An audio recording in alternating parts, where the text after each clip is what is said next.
Super 6 పేరుతో అధికారంలోకి వచ్చారు. సూపర్ 6 పథకాలు ఏ విధంగా అమలు చేస్తున్నారు, ఎలా ఉంది? సూపర్ 6 పేరుతో అధికారంలోకి వచ్చారంటే ఒకటండి, వైసీపీ అదే ఆరోపిస్తుంది కదా. ఆరోపించడానికి ఏముందండి?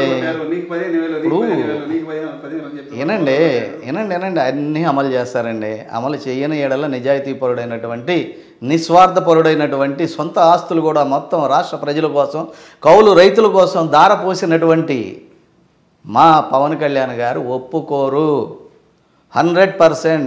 What did he say first? How he has go to ask the begging to the votes. అది అమలయ్యే వరకు నిద్రపోడు. అందులో భాగంగానే ఇవాళ కేంద్రం నుంచి కూడా నిధులు తీసుకొచ్చి చూడండి, 1350 పంచాయతీలు ఎట్ ఏ టైము అభివృద్ధి కోసం మీకు ఏంటి సమస్యలని తెలుసుకున్న విధానం ఇంతకుముందు ఎప్పుడన్నా ఉందా? చూడండి, పవన్ కళ్యాణ్ గారు ఒక్కోటి ఎట్లా చేసుకుంటూ వస్తున్నారు. ఇవే చేస్తారా? 3:30-4 గంటలకు భోజనం చేయడానికి కూడా చంద్రబాబుకి పవన్ కళ్యాణ్ కుంటలే. ఈ ఎంటర్టైన్మెంట్ కాకోకుండా ప్రజల భూములు దోచుకున్నారు, ప్రజల ఆస్తులు దోచుకున్నారు, ఆఖరికి రాష్ట్రంలో ఉన్న మహిళల మాన భంగాలు కూడా దోచుకున్నటువంటి ఈ వైఎస్ఆర్ పార్టీ గురించి మీరిచ్చిన ఈ 10 నిమిషాలు 20 నిమిషాల్లో ఏం చెప్పమండి? అంటే ఈ ఎన్డీఏ కూటమికి ఏదైతే ఉందో పరిపాలన మీద కాకుండా వైసీపీ అంతర్గతంగా వాళ్ళ పర్సనల్ లైఫ్లోకి ఎంటర్ అయ్యే పరిస్థితి ఏర్పడుతుంది కదా. ఎవరు? ఎన్డీఏ కూటమి పరిపాలన అనే దాన్ని పక్కన పెట్టేసి వైసీపీ సంబంధించిన వాళ్ళ వ్యక్తిగత జీవితాల్లోకి ఎవరు ఏం చేస్తున్నారు, ఎవరే రాష్ట్రాలు ఇది రోజుకు ఒక రకంగా బయటికి చేస్తారు కదా. మీకు నచ్చితే మీడియా వారు ఇలా కూడా చెప్తారా?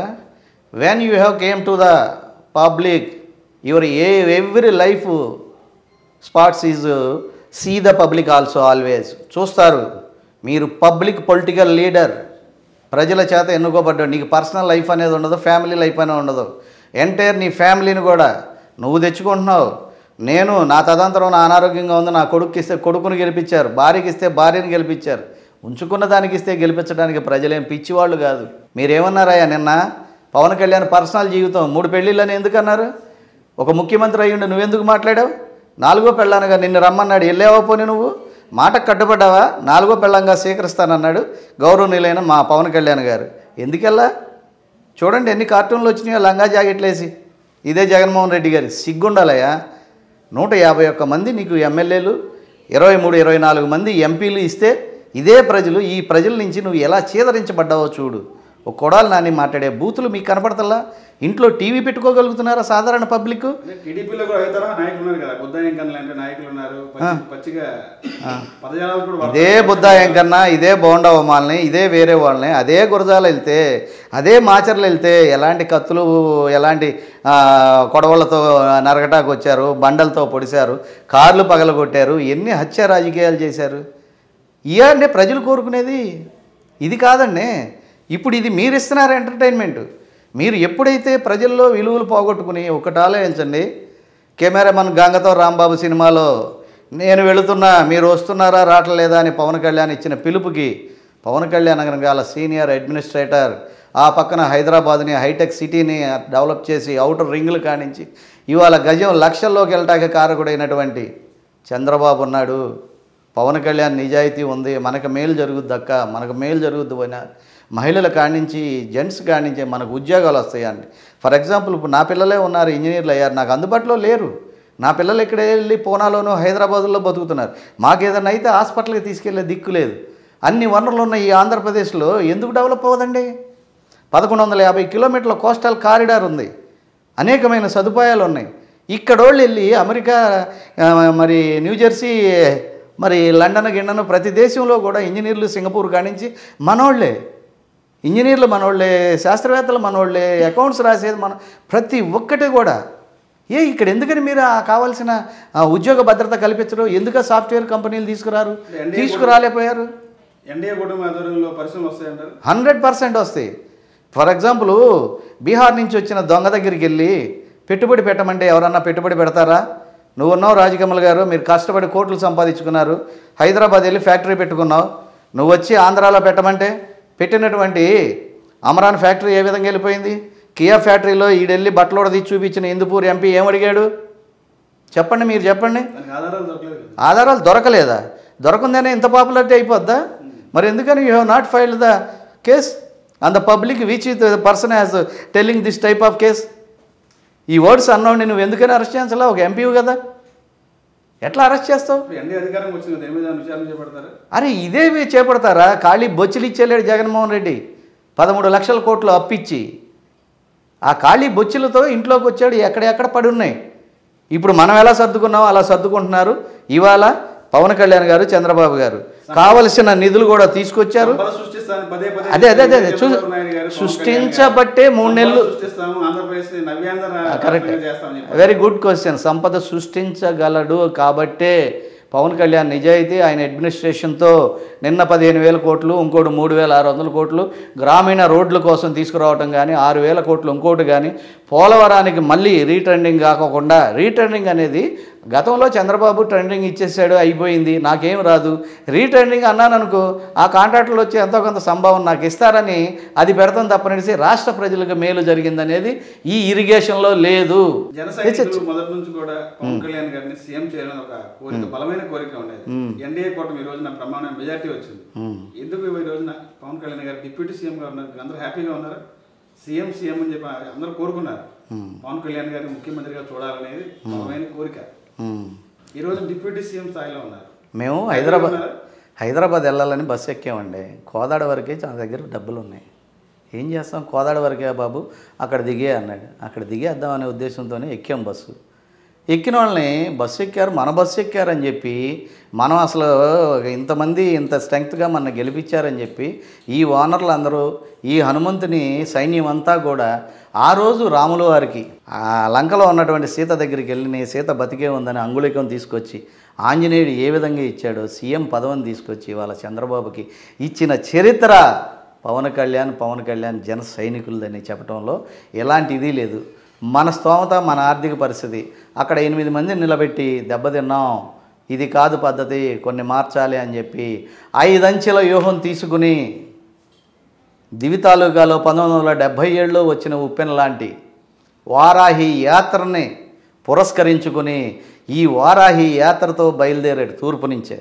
ఆ బయలుదేరిన విధానం కానీ, ఆ వారాహి తల్లి ఈయన మీద ఉన్న కరుణ కానీ, అతను అనుకున్నటువంటి చంద్రబాబు అనేవాడిని సీఎం చేయాలి, అతని ద్వారా రాష్ట్రాభివృద్ధి చేయాలి, ఆ రాష్ట్రాభివృద్ధి చేసే విధానంలో నేను కూడా భాగస్వామిని కావాలనుకున్నాడే కానీ నేను సీఎం అవుదామని అతను అనుకోలే.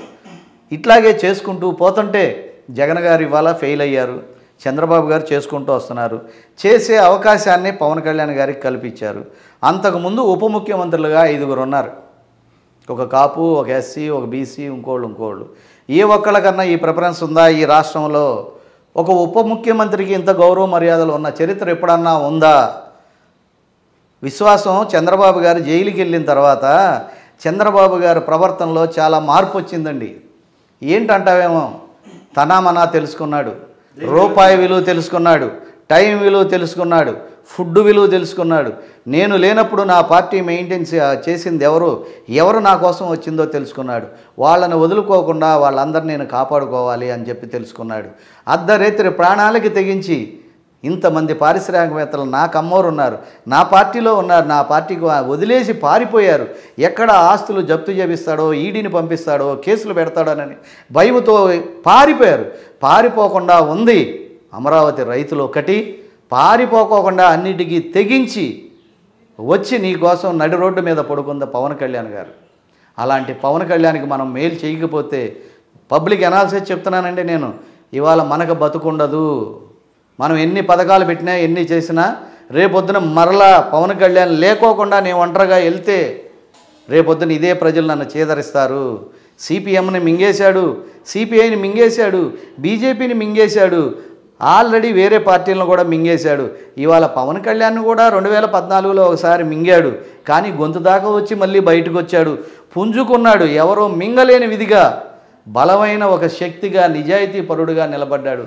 ఇవాళ ఎక్కడ కడప, నిన్న చూడండి, ఎక్కడ ఇచ్చాపురం, ఎక్కడ శ్రీకాకుళం, ఎక్కడ పాలకొల్లు, ఎక్కడికి వెళ్ళినా పవన్.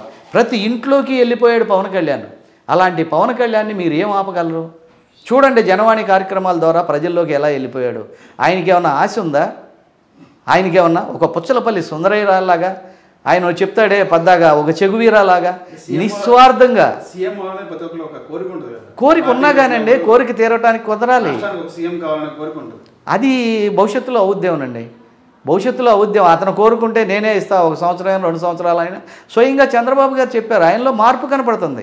ఇన్ని బాధలు పడి ఇంత ఇదయ్యి 57 రోజులు జైల్లో ఉండి చంద్రబాబు గారు కూడా ఆపదలో ఆదుకున్నటువంటి, ఆపదలో ఆకలితో ఉన్నవాడికి ఆక్సిజన్ పెట్టి అన్నం పెట్టి లేపి వాళ్ళ రాష్ట్ర పగ్గాలు ఇచ్చినటువంటి వాళ్ళకి అన్యాయం చేస్తే భగవంతుడు ఉన్నాడు, భగవంతుడు చూస్తాడు.